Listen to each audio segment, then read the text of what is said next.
The Browns are primed to play spoiler to the Bengals in week 1. Meanwhile, Joe Burrow and the Bengals are eyeing a fast start. It's time for Crossover Thursday right here on Locked On Bengals and Locked On Browns.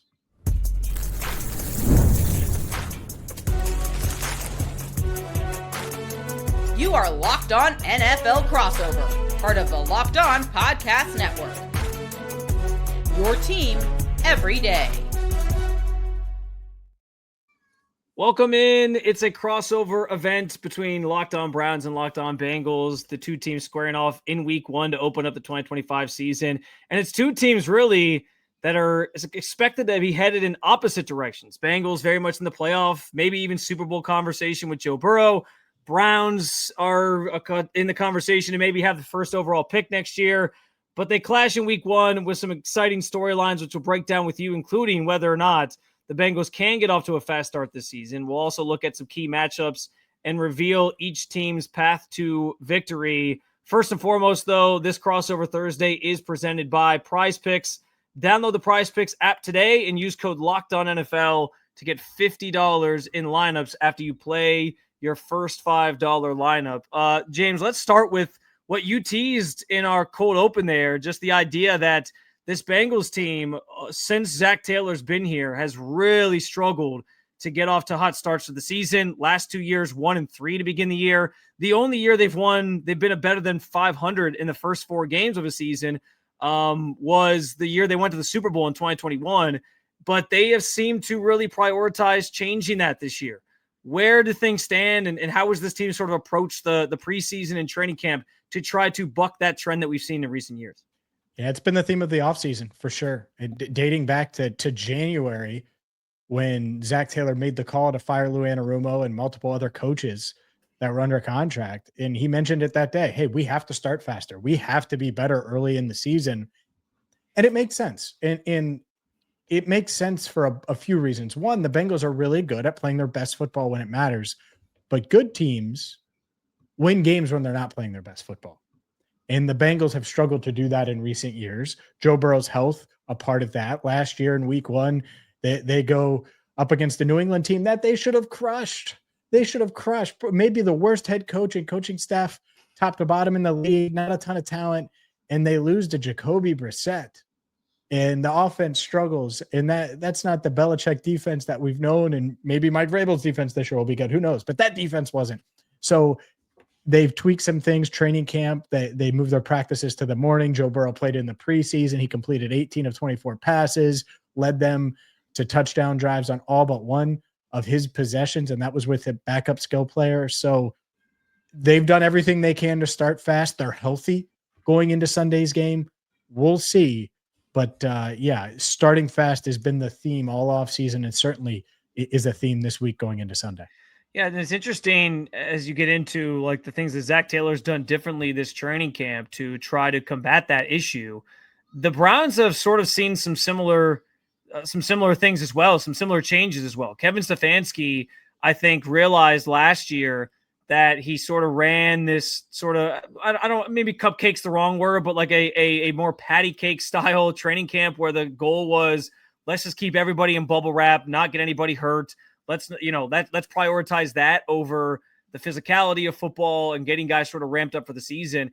And he's changed the way that he went about his training camp as well, where there was actual tackling this year at training camp for the Browns. There was, making sure guys, the first team offense got a chance to play, particularly in that third preseason game, and they had a set amount of plays they were going to play, and they saw all through that amount of plays.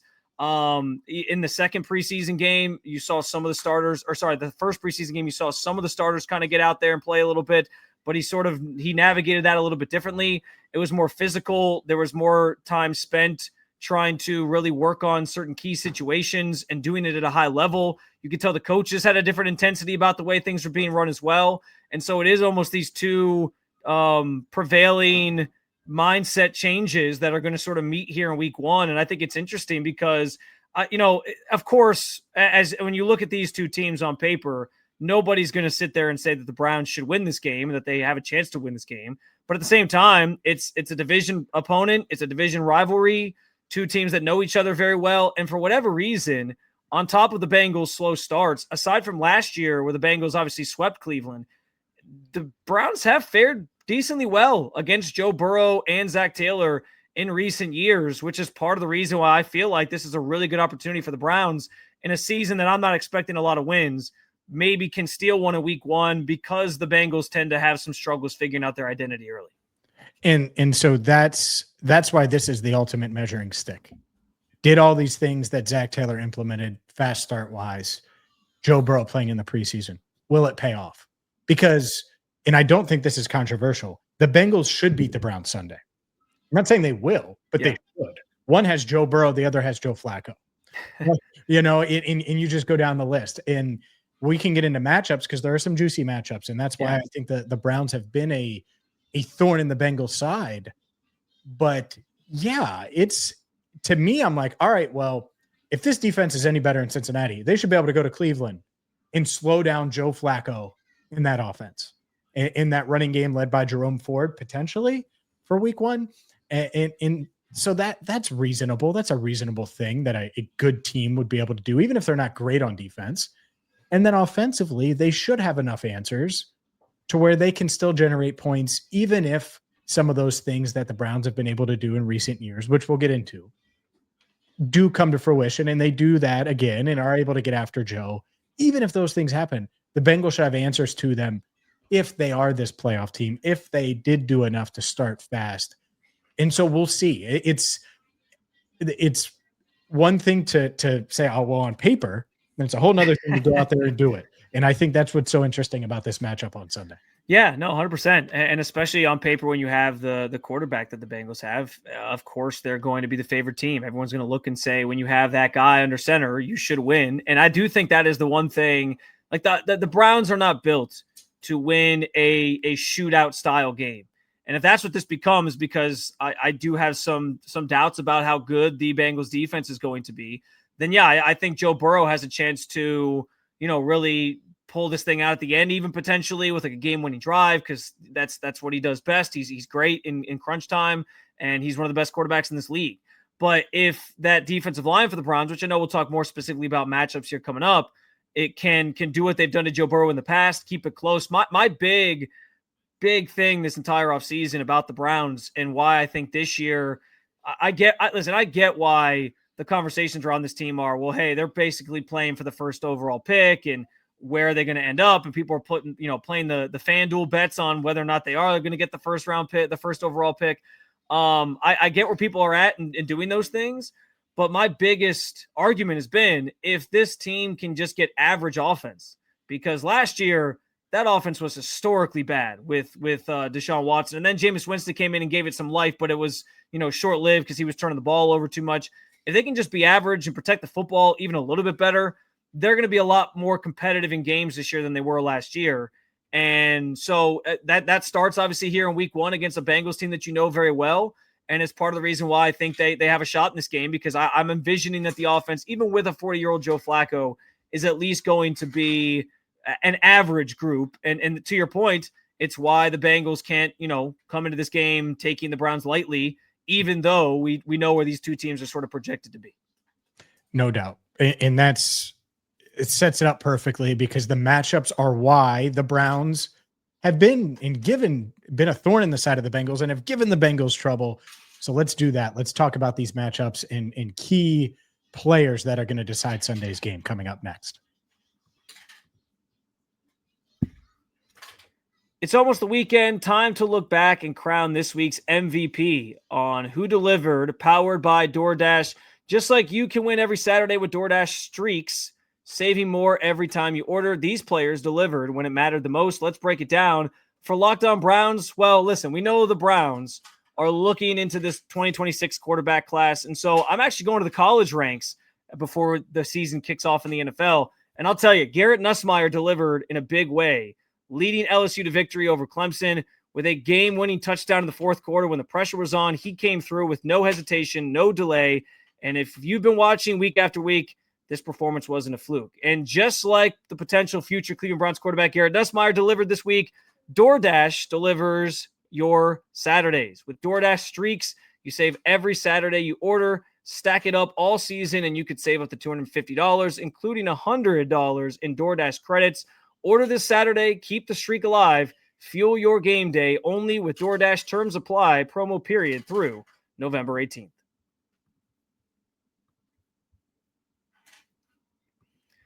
All right, James. So as we get back to it here, and we alluded to this a little bit in the first segment, just some of the key areas where these teams maybe have some strengths and weaknesses and how those sort of stack up with each other.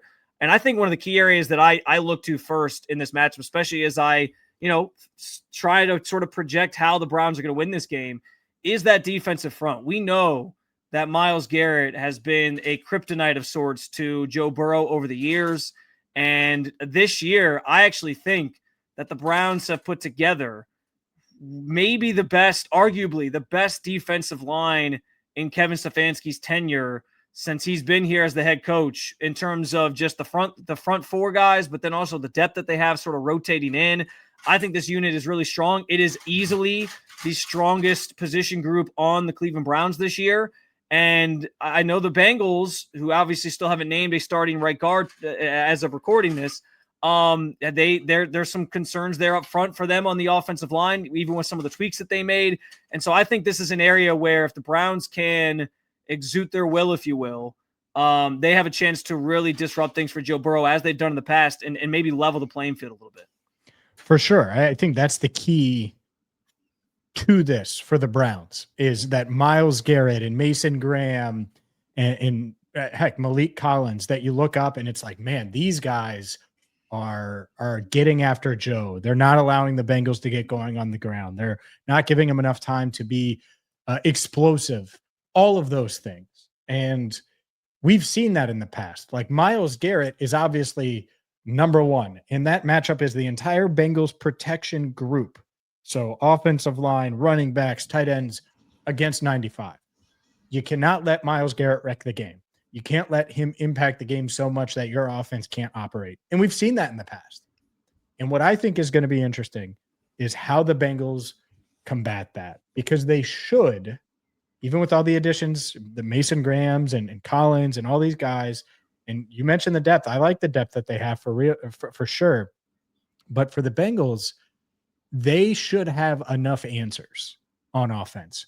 They bring back Mike Gesicki. They have Andre Yosavashi. It isn't just the Jamar and T show. So even if Denzel is great and takes away Jamar, even if T doesn't have the biggest game, they should have other answers, and Joe Burrow should have other buttons he can go to and push to have more success than we've seen in the past when the Bengals were running that spread offense and they go to Cleveland and they just get punched in the mouth. So I'm curious to see, one, will the Bengals be able to hold up in protection?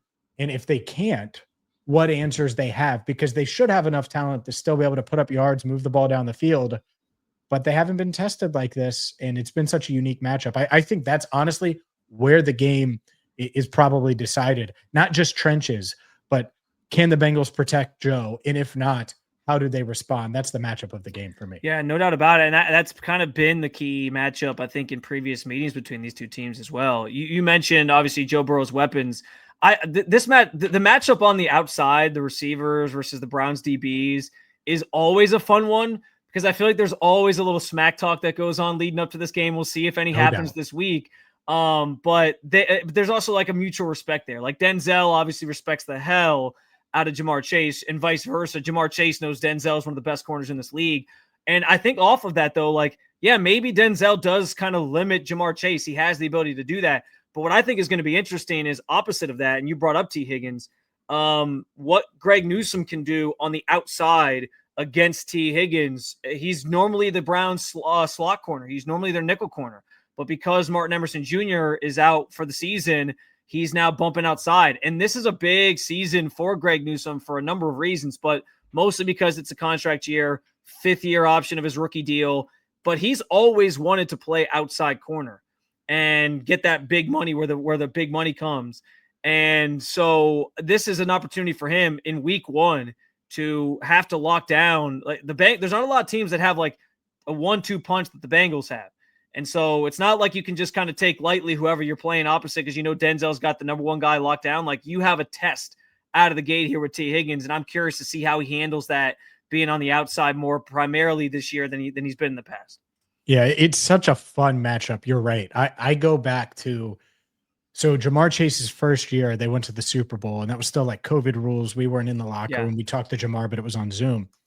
So that following spring, so they make this improbable run to the Super Bowl, and it's like, man, Jamar wins Offensive Rookie of the Year. And I asked him, like, who's the best corner you faced? Like, the first time I met him in person, and he'd been in the league a year, and I'd covered him for a year. And I'm like, who's the best corner? And he said Denzel. And that might have changed. I don't know. Yeah, he gets asked that all the time.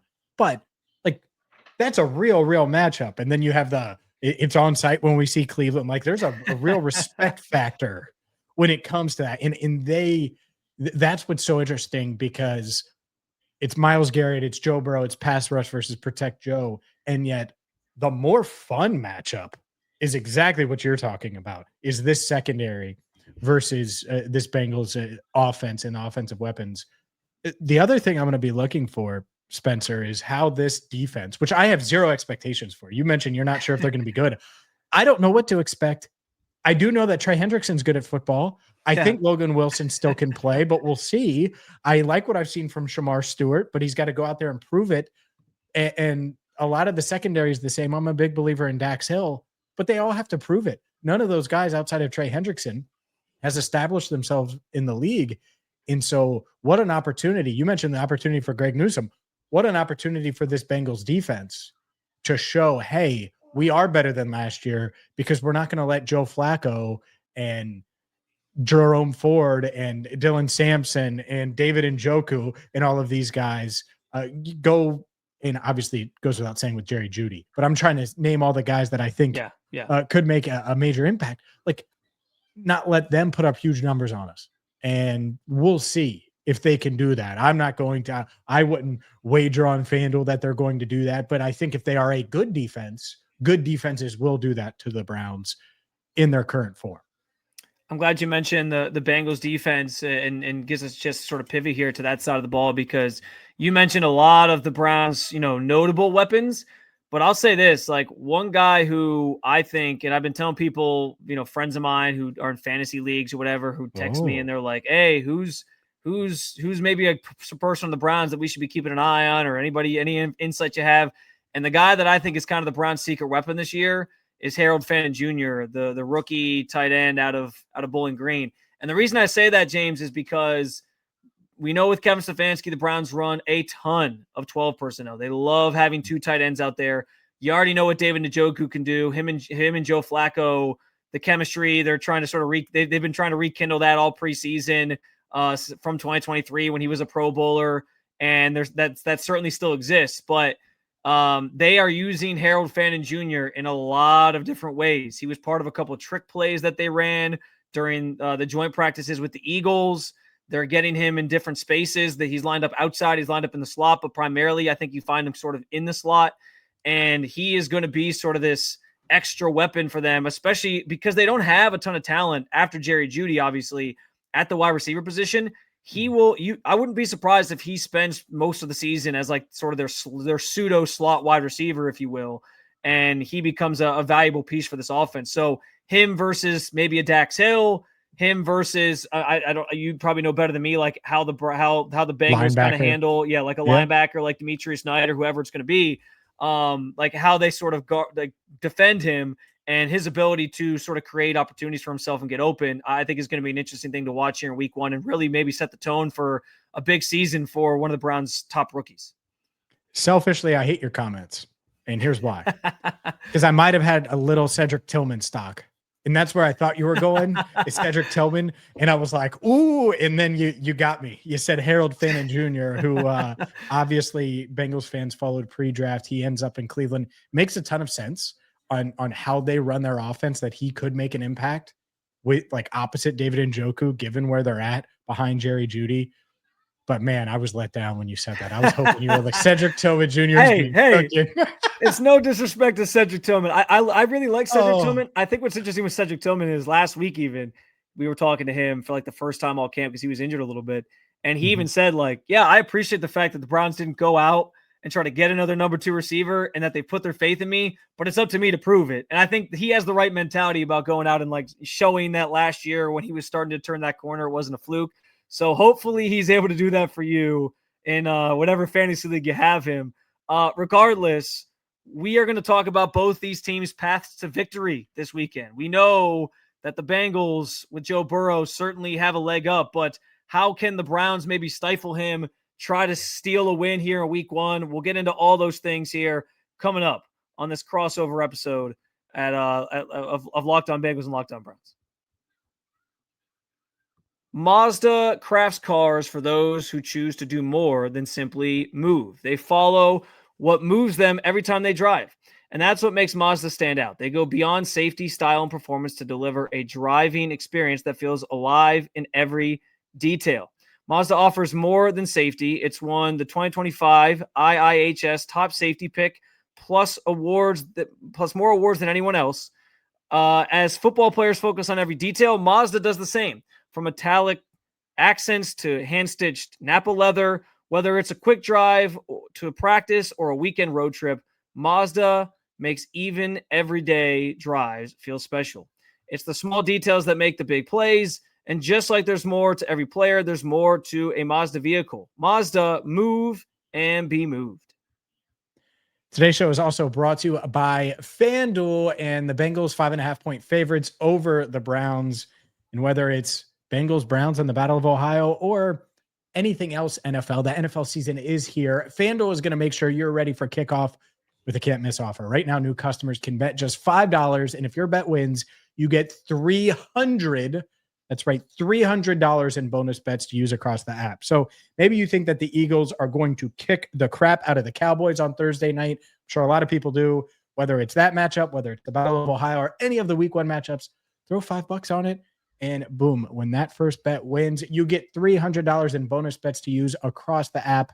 Are you ready to play? Download the FanDuel app now by visiting FanDuel.com to get started. That's FanDuel.com to place your first $5 bet.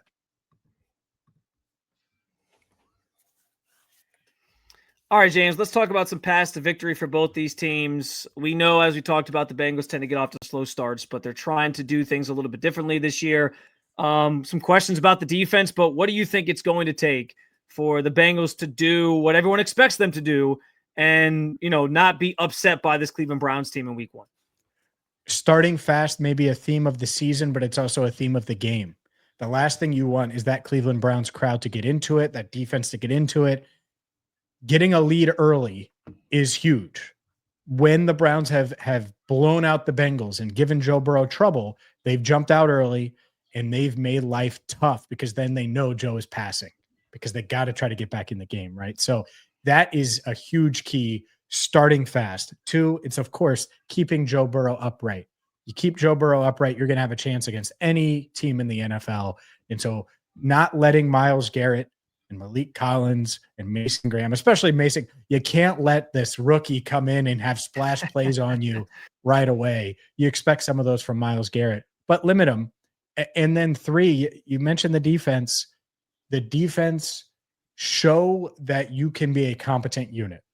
And if they do that, that doesn't mean that they're going to shut out the Browns, but it means they're going to force a turnover or 2. They're going to force multiple punts in the first half, and they're going to put the offense in position to get out to that fast start and build an early lead. If they do those things, I think they're going to be in pretty darn good shape. But what about you? What do you think from a Browns perspective? What's the secret sauce, the formula to get to 1-0? Because I got to be honest with you, Spencer, if I'm driving down 71 on Sunday night and the Browns have beat the Bengals and the Bengals have started 0-1 for a 4th straight year, Cincinnati is going to be really, really frustrated and angry. I'll tell you that much. Yeah, and I think rightfully so. I mean, obviously all the optics around this game, it's going to lean Bengals for obvious reasons. And I certainly wouldn't begrudge Bengals fans if they feel that way should the Browns win on Sunday. I think the theme of this show has been centered around that Browns defensive line. It is the strongest unit on this team. The defense is going to go as that unit goes, but so I think is the Browns, or so are the Browns, I should say. And I think it is going to be about them making life very difficult for Joe Burrow. I mentioned like the Browns not being built for a shootout. I think where the Browns' weakness is on defense is actually in their secondary, because without Martin Emerson Jr., they've kind of been, I think, exposed a little bit in terms of the depth that they have back there. And so it's going to be up to that defensive front to get pressure and make sure that Joe Burrow doesn't have time to just dissect that secondary and, slice and dice them up and down the field to put up a lot of points, because you want to avoid having to get into a shootout with Joe Burrow. As much as I still think Joe Flacco can run this Browns offense effectively, which is why they brought him back here, I don't think he's at a stage of his career where he's built for that type of game where it's going to be like 42 to 38 or something crazy like that. Like, they need to try to keep the scoring to a minimum from Cincinnati, and getting to Joe Burrow is going to be the first part of that. From there, though, I do think you talk about a fast start for the Bengals. Mm-hmm. One of Kevin Stefanski's calling cards in the early years of his tenure here was that he always scored some sort of points on the opening drive of a game. Whether or not the Browns start with the ball first or they get it second, they have to take that opening drive down and punch in, get something on the board, some form of points on the board. Because like you said, when these games have generally gone in the Browns' favor, it's because they've put the pressure on Burrow to, hey, you really got to throw your team out of this thing, and you want to sort of create that pressure as early as possible. So those are two of the big things I'm looking at. I do think this Browns run game is going to be a key all season, because going back to Stefanski's offense, the West Coast play action style where they can sort of air it out a little bit once that play action game really sort of gets going, they need to have an effective run game. I don't have a ton of confidence in this Browns run game as currently constructed, just because your top ticket item, Quinshon Judkins, still isn't here. But this Bengals defense, as we've talked about the concerns on that side of the ball for them, feels like an opportunity to maybe build some momentum there. In the preseason, they were giving up, I think it was like 10.6 yards per carry to the two teams that the starters played against, the defensive starters played against. So I think there's going to be some opportunities there. They got to take advantage of those. And obviously, it's the most cliche one ever, but protecting the football has to happen. And that can be sometimes hard for Joe Flacco. He's one of those gunslinger style quarterbacks. But if it's going to be a repeated Jameis Winston from last year, then yeah, this Browns team is going to lose a lot of games because they're given too many other opportunities to the opposing team. So they got to be able to protect the football and sort of manage the clock in a way where Joe Burrow has it less. Yeah, I totally agree. I totally agree. Keep the ball out of Joe's hands, and when he does have it, make him uncomfortable. That's the key. I think Joe just has a lot of answers right now. And if it's not going to be Jamar and T, then it'll be Mike Gesicki and Andre Joseph. And if it's not those guys, you got Chase Brown in the backfield. Yeah, and if it's not those guys, Brown. You have Noah Fant. Like there's so many layers to this offense right now. I think they're going to do enough offensively. And then defensively, I think they'll be a bit better than people are expecting right now this week. I don't know that. I don't have high expectations because I have zero expectations for this defense, but I think they'll do enough. And so my prediction, I'll say 27-13. Not that it won't be rugged and slow moving. I don't think the Bengals jump out early. It's not going to be a blowout, but it ends up being a 2-score win where this Bengals team plays pretty well considering it's week 1 and they're known for their slow starts. I was going to ask you too. I'm assuming there's no restrictions for Trey Hendrickson this week, right? Like, I know he's been around, but he hasn't really been like fully practicing, but he's expected to just like be out there week 1 without any snap counts or anything, correct? That's the expectation. Yeah. Is that he's just going to be out there. And honestly, I think they would love to limit his snap count a little bit just because he is 30 and he plays a ton of snaps, and you want him on those money downs to be Money Hendrickson, right? So wouldn't shock me if he plays maybe a few snaps less, but no, I think he'll be pretty much full go. Okay. Yeah, it's good to know. I think good context for Browns fans to think about for this game. Listen, I'm not going to tell anybody to do what I'm about to do because I get it. It's the Bengals and they have Joe Burrow, and those are some lofty things to overcome when you're a team like the Browns, given their current state. But the history of the Bengals slow starts, I know they've tried to combat it this offseason. The defensive questions that I have, I think, and I've talked about this all offseason, it's not really a surprise because in this first 6 games that the Browns play, 5 playoff teams, the Bengals the other one, which were almost a playoff team last year. This is the one game that's felt like, hey, this could be the one that you steal, right? Because week 1s are fluky. Teams are sort of figuring things out. The Bengals are maybe the epitome of that in recent years. And for whatever reason, Myles Garrett and that defensive line have been sort of a kryptonite to Joe Burrow. So I'm going to predict the Browns win, get off on a high note to start the season. I'm not saying this means playoffs or anything. I'm still keeping my general win total for the season at like 6 wins. but I think they steal one against the Bengals in week 1. I'll say final score of 27-24. What did you say? 27-24? 27. Did you say 27-24? I said 27-13. Oh, okay. 27-24. I think the Browns win it by a field goal. If any defensive scores, are the Browns putting up 27 points? I think the defense gets a turnover that gives the offense a short field. I don't know that they're going to score themselves, but I'll say they get a turnover that gives them a short field. 20 real points then. I'm just yeah. Can't let it happen, Bengals. Against this Bengals defense, though, I mean, anything's possible. I'm not saying you're wrong. I'm just saying that cannot, should not happen if they're good. But that's what's so much fun about this week is it's AFC North. No one knows what's going to happen. Exactly. And listen, nobody thought the Browns were going to beat the Ravens randomly last year in the middle of the season either. And somehow they pulled it off. So, it's the fun of the AFC North. And we are certainly looking forward to covering it with you guys on Sunday. I'm sure many of you will be glued to your TVs watching this one go down. But that's going to do it for us. We appreciate you stopping on by for this crossover episode of Locked on Browns and Locked on Bengals. We will obviously be doing this again. I won't see you again, James, until week 17, the farthest apart that our two crossover episodes can be. So week 18, even farther. Yeah, week 18. You're right. Sorry. That 17 game schedule just still not sticking for me. But we appreciate you stopping by. Make sure you subscribe to Locked on Bengals or Locked on Browns if you haven't done so already. And make sure for your second listen that you check out Locked on NFL season previews over at Locked on NFL. We've got every division winner, breakout stars, and Super Bowl contenders. An 8-episode series with everything you need to know about the 2025 NFL season. You can find Locked on NFL on YouTube or wherever you listen to your podcast. For James, I'm Spencer German. Appreciate you guys stopping by. Enjoy the game on Sunday, and we will talk to you guys again real soon.